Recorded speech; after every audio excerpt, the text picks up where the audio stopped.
টুনিৰাম দলে ডাঙৰীয়া এখেত আমাৰ ব্লক কংগ্ৰেছৰ সভাপতি, এতিয়া বৰ্তমান মুকক চেলেং ব্লক কংগ্ৰেছৰ সভাপতি, আৰু এখেতৰ হাতত যিটো ফ্ৰেকচাৰ হৈছে মই খবৰ ল'বলৈ আহিছিলোঁ।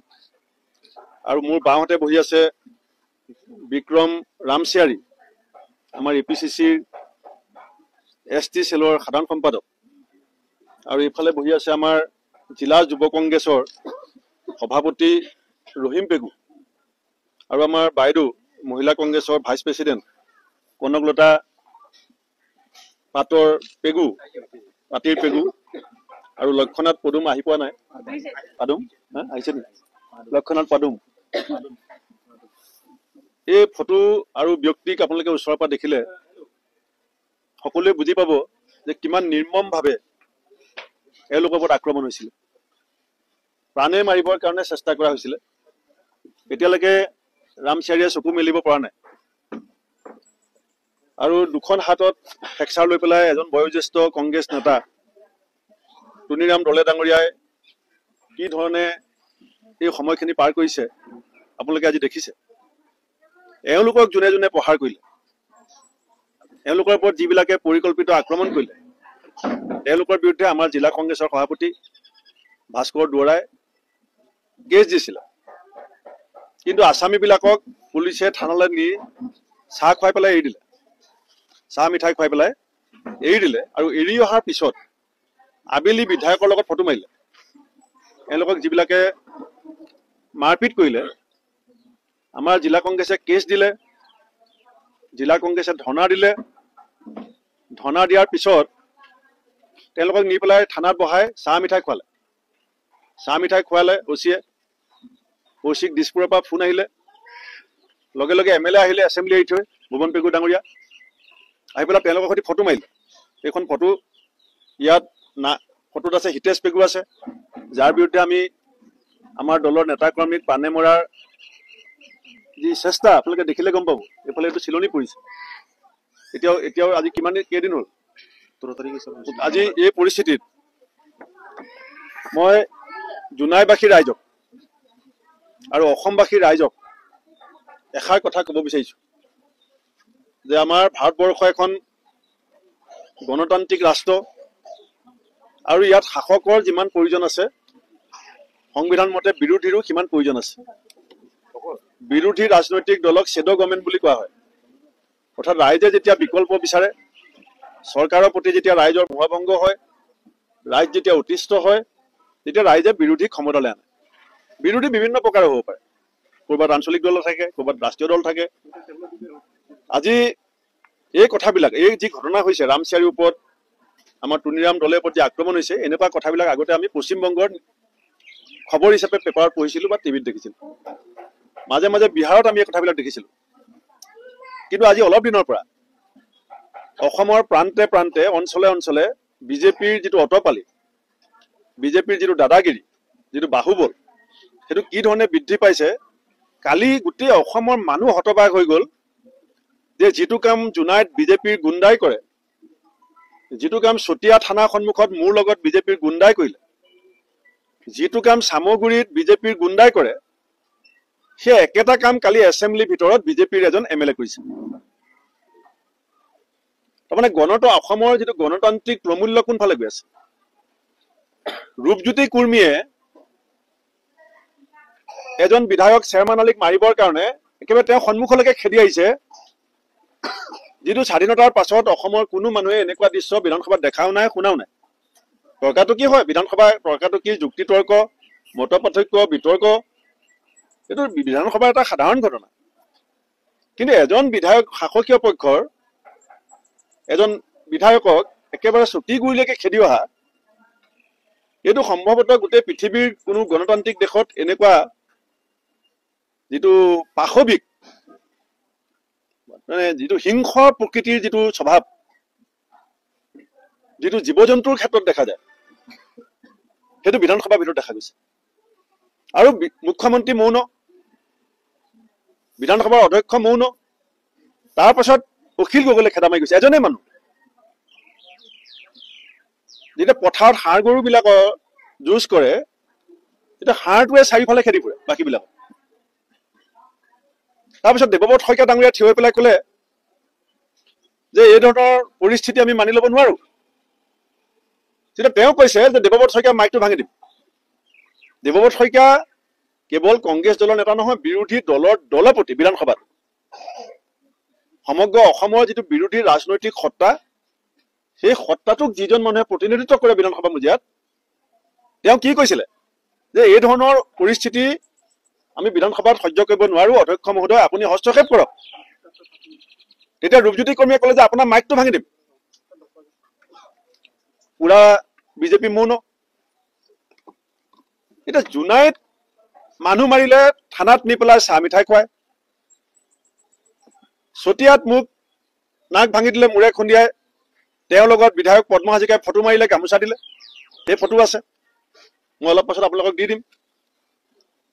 আৰু পুলিচৰ গাত বুট জোতা পিন্ধাক বিজেপিৰ গুণ্ডাই সামগ্ৰীত লাট মাৰিলে খাকী পোছাকৰ ওপৰত।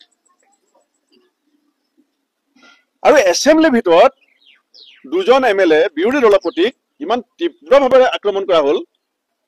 আৰু বাহিৰত MLA জনে ক'লে ৰূপজ্যোতি যে মই পুৰা পাগলো নহয়, আধা পাগলো নহয়, তাৰমানে মাজৰ পাগল, চেৰা পাগল। আমাৰ গাঁৱত যিটো পুৰা পাগল কয়, এটা আধা পাগল কয়, সেই দুটা নহয় বুলি কৈছে, তাৰমানে চেৰা পাগল। এতিয়া চেৰা পাগলক এৰালবিহীনভাৱে বিজেপিয়ে এছেম্বলিৰ ভিতৰত এৰি দি MLA আৰু বিৰোধী দলপতিক আক্ৰমণ কৰিবলৈ উচ্চতাই দি পেলাই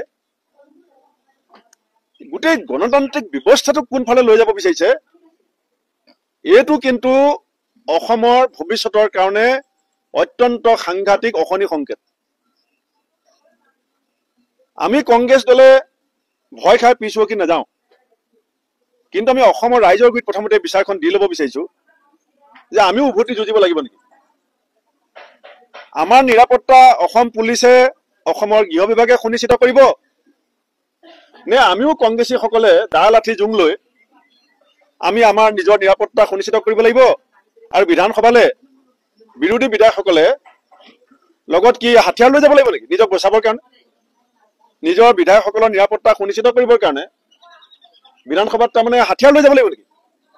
এই পৰ্যায়লৈকে হিমন্ত বিশ্ব শৰ্মাই অসমখন নিব বিচাৰিছে নেকি? এই কথাখিনি মই অসমৰ সকলো সচেতন ৰাইজৰ আগত এইটো মই বিচাৰ হিচাপে দিছো। কেলে পুলিচে বিচাৰ লোৱা নাই, বিধানসভাৰ অধ্যক্ষই বিচাৰ লোৱা নাই, আৰু অসমৰ মুখ্যমন্ত্ৰী বিধানসভাৰ leader of the house Debabrata Saikia leader of the opposition, আৰু speaker is the custodian of the house. অধ্যক্ষজন হৈছে সদনখনৰ মৰ্যাদাৰ ৰক্ষক, মুখ্যমন্ত্ৰী হৈছে সদনৰ নেতা, দেৱব্ৰত শইকীয়া হৈছে সদনৰ বিৰোধী নেতা। ক'ত লৈ যাব বিচাৰিছে বিধানসভাক? এতিয়া জোনাইত দুজনী কণমানি শিশু হীৰা পেগু আৰু জিৰি কুলি, দুজনী কণমানি শিশু হীৰা পেগু আৰু জিৰি কুলিক মাৰি পেলাই গাঁতত পুতি থলে। সুংসূত্ৰ নাই এতিয়ালৈকে আসামী কোনো সুংসূত্ৰ নাই। ভুৱন পেগুৱে খবৰ ল'বলৈ সময় পোৱা নাই। কিন্তু যোনে কংগ্ৰেছ কৰ্মীক মাৰিলে, যোনে কংগ্ৰেছ কৰ্মীক হত্যা কৰিবৰ কাৰণে চেষ্টা কৰিলে, তেওঁলোকৰ লগত তেওঁ ফটো মাৰিবৰ কাৰণে সময় আছে। কি সংকেত দিব বিচাৰিছে এইটো কথা ভুৱন পেগুৱে যে জিৰি পেগু আজি ক'ত গৈছে আইন শৃংখলা? এইটো জোনাই মাটি, জোনাইৰ যিটো পবিত্ৰ মাটি, যি মাটিত খেতি কৰি আমি জীৱন নিৰ্বাহ কৰি আছো, সেই মাটিখিনিৰ কাৰণেও এইটো ডাঙৰ চিন্তা যে দুজনী কণমানি দেৱ শিশু এনেকে হত্যা কৰি পেলাই পুতি থলে, যাক আমি নিষ্পাপ শিশু বুলি কওঁ। আৰু পুলিচে কৈ আছে যে আমি এৰি উলিয়াব নোৱাৰো। আৰু যি আসামী আমি দেখাই দিলো, যাৰ নাম আমি লিখি দিলো, যাৰ ফটো আপোনালোকৰ সন্মুখত আছে, যাৰ মানুহ আপোনালোকৰ আগত বহি আছে, কি ধৰণে আহত হৈছে, কি ধৰণে তেওঁলোকে ঘূণীয়া হৈছে, জীৱনলৈ ঘূণীয়া হ'ল এজন মানুহ। কিন্তু তেওঁলোকক আজি বিচাৰ কৰিবৰ কাৰণে অসম পুলিচৰ সাহস নাই। কালি আমি লালুকত ধৰ্ণা দিবলৈ গৈছো। আমাৰ কংগ্ৰেছে এটা ৰঙানদী সমষ্টিত পেণ্ডেল বনাইছিলে, ৰ'দ বৰষুণ আহিলে যাতে আমি পেণ্ডেলৰ তলত বহি পেলাই অৱস্থান ধৰ্মঘট কৰিব পাৰো। ৰাতিপুৱা 8টা বজাত লালুক থানাৰ পুলিচে আহি পেলাই পেণ্ডেলটো ভাঙি দিছে। ৰাতিপুৱা 8টা বজাত যদি কংগ্ৰেছে বনোৱা পেণ্ডেল ভাঙিব পাৰে পুলিচে, তেতিয়াহ'লে হীৰা পেগু আৰু জিৰি কুলিক হত্যা কৰা মানুহ ধৰিব কেলে নোৱাৰে? কংগ্ৰেছ আক্ৰমণকাৰী মানুহবিলাকক পুলিচে কেলে ধৰিব নোৱাৰে? অসম পুলিচ বিজেপিৰ বহুতীয়া গোলাম হৈছে নেকি? অসম পুলিচ বিজেপিৰ MLA বিলাকৰ ঘৰত কাম কৰা চাকৰ নেকি? অসম পুলিচৰ বিৰুদ্ধেও অসমৰ ৰাইজে বিদ্ৰোহ কৰিবলগীয়া পৰিস্থিতি অসম পুলিচে বিজেপিৰ লগত মিলি সৃষ্টি কৰিবলৈ চেষ্টা কৰিব নালাগে। মই অসমৰ DGP ডাঙৰীয়াক আহ্বান জনাম যে আপুনি খবৰ লওক জুনাইত কেনেকৈ দেৱ শিশু নিষ্পাপ শিশুক হত্যা কৰা হৈছে আৰু আপোনাৰ পুলিচে হাত সাৱটি বহি আছে। আপোনাৰ পুলিচে গুণ্ডাবিলাকক মাতি নি থানাত চাহ খুৱায়। গতিকে মই আজি ধেমাজি জিলা কংগ্ৰেছক মই ধন্যবাদ দিম, আমাৰ জুনাই আৰু মুকক চিলেং ব্লক কংগ্ৰেছক ধন্যবাদ দিম, আমাৰ মহিলা কংগ্ৰেছ, যুৱ কংগ্ৰেছ, সেৱা দল, NSY সকলোকে ধন্যবাদ দিম, আমাৰ হেমহী পেগু, সোণোৱাল, আমাৰ যিসকল আছিলে সকলোকে মই ক'ম যে আমাৰ দল আমি ভয় খোৱা দল নহয়। আমি গণতান্ত্ৰিক প্ৰমূল্যটো ধ্বংস হোৱাটো বিচৰা নাই। আজি এওঁলোকৰ অপৰাধ কি যে এওঁলোকে কংগ্ৰেছৰ পতাকা লৈ পেলাই আমাৰ দলৰ সংগঠন শক্তিশালী কৰিছে। কোনোবাই পেপাৰত লিখিছে যে ভূপেন বৰাই ৰাভা হাছং ইলেকশ্যনটো গুৰুত্ব দিয়া নাই। সেইসকলক মই ক'ম যে ৰাভা হাছং ইলেকশ্যনত যে দুজন প্ৰাৰ্থীক দাবী ধমকি দি বাহুবল দেখুৱাই যে নমিনেশ্যন ৰুদ্ধ কৰাই বিজেপিৰ সহযোগী দল যে তাৰ আনকণ্টেষ্ট হৈছে সেইটো কিয় প্ৰতিবাদ নকৰে? অসমততো বহুত বিৰোধী দল আছে, কোনো কেণ্ডিডেট দিয়া নাই। কংগ্ৰেছে যদি কেণ্ডিডেট নিদিলেহেঁতেন ৰাভা হাছঙত চব আনকণ্টেষ্ট হ'লহেঁতেন। আমি কেণ্ডিডেট দিছো, আমাৰ লোকেল MLA ফিল্ডত কাম কৰি আছে, আমাৰ মহিলা কংগ্ৰেছ গৈ কাম কৰি আছে, APCC লিডাৰ গৈ কাম কৰি আছে, আৰ্টিকুল আহি গ'ল। কংগ্ৰেছে ৰাভা হাছং ইলেকশ্যনত গুৰুত্ব দিয়া নাই। কিন্তু ৰাভা হাছং ইলেকশ্যনত যে দুজন কেণ্ডিডেটক বিজেপিয়ে যে বলপূৰ্বক নমিনেশ্যন ৰুদ্ধ কৰালে সেই কথাটোত কাৰো মাত মতাৰ দৰকাৰ নাই নেকি? সেই কথাটো অকল কেৱল কংগ্ৰেছে প্ৰতিবাদ কৰিব লাগিব নেকি? এই যে ঘোঁৰা কেনা বিচা খেল হিমন্ত বিশ্ব শৰ্মাই যে অসমত আজি চলাই আছে, ইয়াৰ কাৰণে যে নতুন প্ৰজন্মই যে ৰাজনীতিক লাহে লাহে ঘিণ কৰা হ'ব, নতুন শিক্ষিত প্ৰজন্মটোৱে যে ৰাজনীতিৰ প্ৰতি যে অনিয়া আহিছে, 20% মানুহে যে চেণ্টাৰত ভোট দিবলৈ নাযায়, 5% মানুহে যে নোটাত ভোট দিয়ে, তাৰ কাৰণ হিমন্ত বিশ্ব শৰ্মা নহয় জানো? মানুহে ৰাজনীতি কিয় ঘিণ কৰিবলৈ আৰম্ভ কৰিছে? কিয় 20%, কিয় গুৱাহাটী মিউনিচিপাল কৰ্পৰেশ্যনৰ যেতিয়া ইলেকশ্যন হৈছিলে 52% মানুহে ভোট দিবলৈ নগ'লে? কিয় নগ'লে ভোট দিবলৈ? কাৰণ তেওঁলোকে দেখিছে যে কেনেকুৱা মানুহ বিধানসভালৈ নিৰ্বাচিত হৈ গৈছে। কি প্ৰকৃতি, নিজে টিভিত কয় যে মই পুৰা পাগলো নহয়, মই আধা পাগলো নহয়। কি স্বভাৱ! ভুৱন পেগু কটন কলেজৰ জেনেৰেল ছেক্ৰেটাৰী আছিলে, ক'ত গ'ল ফটোখন? কটন কলেজৰ জেনেৰেল ছেক্ৰেটাৰী আছিলে ভুৱন পেগু, এতিয়া গুণ্ডাৰ লগত ফটো মাৰে। তেওঁ বা লৈছে OC নন বেলেবল যিটো ছেকশ্যনত এই কেছ আহিব লাগে, বেলেবল কৰি দিয়াৰ কাৰণে তেওঁক গৈ পেলাই গামোচা পিন্ধাইছে গুণ্ডাই। তাৰমানে আমি কংগ্ৰেছসকলে নিজৰ নিৰাপত্তা নিশ্চিত কৰিবৰ কাৰণে আমিও তাৰমানে যুদ্ধংদেহী ৰূপ লোৱাটো বিচাৰিছে নেকি? কংগ্ৰেছেও যুদ্ধ কৰিছে, নকৰাকে থকা নাই। ব্ৰিটিছৰ বিৰুদ্ধে কংগ্ৰেছে যুদ্ধ কৰিছে। লেখন লাহনক যেতিয়া লখিমপুৰ জিলা কংগ্ৰেছত গুলিয়াই মাৰিছিলে, মানৱেন্দ্ৰ শৰ্মাক যেতিয়া গুৱাহাটী জেনেৰেল ছেক্ৰেটাৰী APCC গুলিয়াই মাৰিছিলে, ৰুহিতেশ্বৰ শইকীয়াক যেতিয়া শিৱসাগৰত গুলিয়াই মাৰিছিলে, তেতিয়াও কংগ্ৰেছ ৰাজপথতে আছিলে, ঘৰত শুই বহি থকা নাছিলে। এটা সীমালৈকে, এটা মুহূৰ্তলৈকে ধৈৰ্য আৰু সহ্য থাকে। অসমৰ ৰাইজে কংগ্ৰেছ দলৰ নেতা কৰ্মীয়ে যাতে ধৈৰ্য আৰু সহ্যৰ বান নিচিঙে, সেই দায়িত্ব অসমৰ DGPয়ে ল'ব লাগিব। সেই দায়িত্ব অসমৰ গৃহ বিভাগৰ দায়িত্বত থকা মুখ্যমন্ত্ৰী হিমন্ত বিশ্ব শৰ্মাই ল'ব লাগিব। হিমন্ত বিশ্ব শৰ্মাৰ ৰাজনীতিক ভেটি কংগ্ৰেছে নিৰ্মাণ কৰি দিছে। তেওঁ কেছৰ পাছত কেছ খেলি আছিলে। 96 চনত হিতেশ্বৰ শইকীয়া ডাঙৰীয়াই হিমন্ত বিশ্ব শৰ্মাক আঙুলিত ধৰি আনি জালুকবাৰীত কংগ্ৰেছৰ প্ৰাৰ্থী কৰিছিলে। তাৰ পাছত তৰুণ গগৈ ডাঙৰীয়াই তেওঁক জালুকবাৰীত প্ৰাৰ্থী কৰিছিলে। আৰু এইজন হিমন্ত বিশ্ব শৰ্মাই নৰেন্দ্ৰ মোদী ডাঙৰীয়াক ৰিক্সা ওলাই চেণ্ডেলেৰে চৰিয়াব বুলি পেলাই কোৱাৰ পাছত বিজেপিলৈ গৈছিলে। কিয় গৈছিলে? তেওঁ অতীত কি আমি খুচৰিবলৈ আজি বিচৰা নাই, কিন্তু তেওঁ গৃহ বিভাগৰ দায়িত্বত আছে। তেওঁ পুলিচক ঐ পুলিচ কৰি পুলিচক গোটেই মৰেলটো শেষ কৰি দিলে, আৰু এতিয়া পুলিচক বহুতীয়া বনাব বিচাৰিছে। এই কথাবিলাকৰ তীব্ৰ প্ৰতিবাদ হ'ব। মই মীৰাবৰ ঠাকুৰ ডাঙৰীয়াকৈ ইতিমধ্যে কৈছো যে আমাৰ মহিলা কংগ্ৰেছ, আমাৰ যুৱ কংগ্ৰেছ, আমি সকলোৱে সন্মিলিতভাৱে আহি থকা সময়ত তীব্ৰ প্ৰতিবাদ সাব্যস্ত কৰিম। কিন্তু আমি বিচাৰিছো যে জুনাইত আমাৰ দলৰ নেতা কৰ্মীক গুৰুতৰভাৱে প্ৰহাৰ কৰা এওঁলোকৰ ওপৰত দৃষ্টান্তমূলক শাস্তি পুলিচে দিব লাগিব। অন্যথাই আমি ন্যায়ালয়ৰ দ্বাৰস্থ হ'ম। অন্যথাই আমি মেডিকেল ৰিপৰ্ট লগত লৈ কিয় এইটো নন বেলেবল ছেকশ্যনত ৰেজিষ্টাৰ নহ'ব? এনেকে যদি বিজেপি নেতাক মাৰে সেইটো বেলেবল হ'ব নে নলেবল? বেলেবল হ'ব। এনেকে যদি বিজেপি ব্লক প্ৰেচিডেণ্টক কালিলৈ কোনোবাই মাৰে সেইটো বেলেবল হ'ব নে নন বেলেবল হ'ব? আমি ন্যায়ালয়ৰ দ্বাৰস্থ হ'ম প্ৰয়োজনলৈ। সেইকাৰণে এইখিনি কথাই মই কৈছোঁ। আৰু মই সাংবাদিকসকলকে মই অনুৰোধ কৰিম যে সংবাদ জগত আমাৰ অসমৰ আইনা সদৃশ, আইনা তিনিবিধ আছে, উত্তল আইনা, অৱতল আইনা, সমতল আইনা। এবিধ আইনাই দূৰৰ বস্তুৰ ওচৰত দেখায়, এবিধ আইনাই সৰু বস্তু ডাঙৰকে দেখায়। কিন্তু আচল আইনাখন হৈছে যিখন আমি ব্যৱহাৰ কৰোঁ সমতল আইনা, য'ত এজ ইট ইজ, যিটো ঘটনা ঘটে, যিটো মানুহৰ চেহেৰা সেইটো দেখায়। মই অসমৰ সংবাদ মাধ্যমক অতি বিনম্ৰভাৱে অনুৰোধ কৰিম যে সমতল আইনা সদৃশ সংবাদ মাধ্যমে আমাৰ এই ব্যক্তিসকলৰ প্ৰকৃত যিটো পৰিস্থিতি, জোনাইৰ যিটো প্ৰকৃত পৰিস্থিতি, জোনাইত কেনেকে কণমানি শিশু দিন দুপৰত অন্তৰ্ধান হ'বলৈ আৰম্ভ হৈছে। আজি কোনোবাই ভাবিব পাৰে যে হীৰা পেগু জিৰি কুলি মৰিছে। যদি কাইলৈ মোৰ ঘৰৰ সন্তান এনেকুৱা অৱস্থা হয়,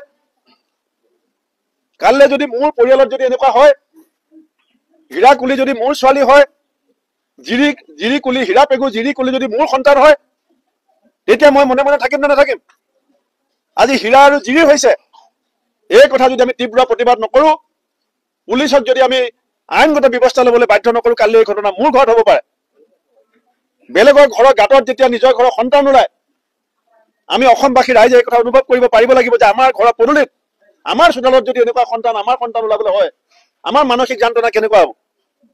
এইটো কেৱল কোনোবা এটা পৰিয়ালৰ সমস্যা নহয়, এইটো কেৱল কংগ্ৰেছ দলৰ সমস্যা নহয়, এইটো অসমৰ ভৱিষ্যতৰ লগত জড়িত সমস্যা, অসমৰ শান্তি সম্প্ৰীতিৰ লগত জড়িত সমস্যা, অসমৰ আইন শৃংখলাৰ লগত জড়িত সমস্যা।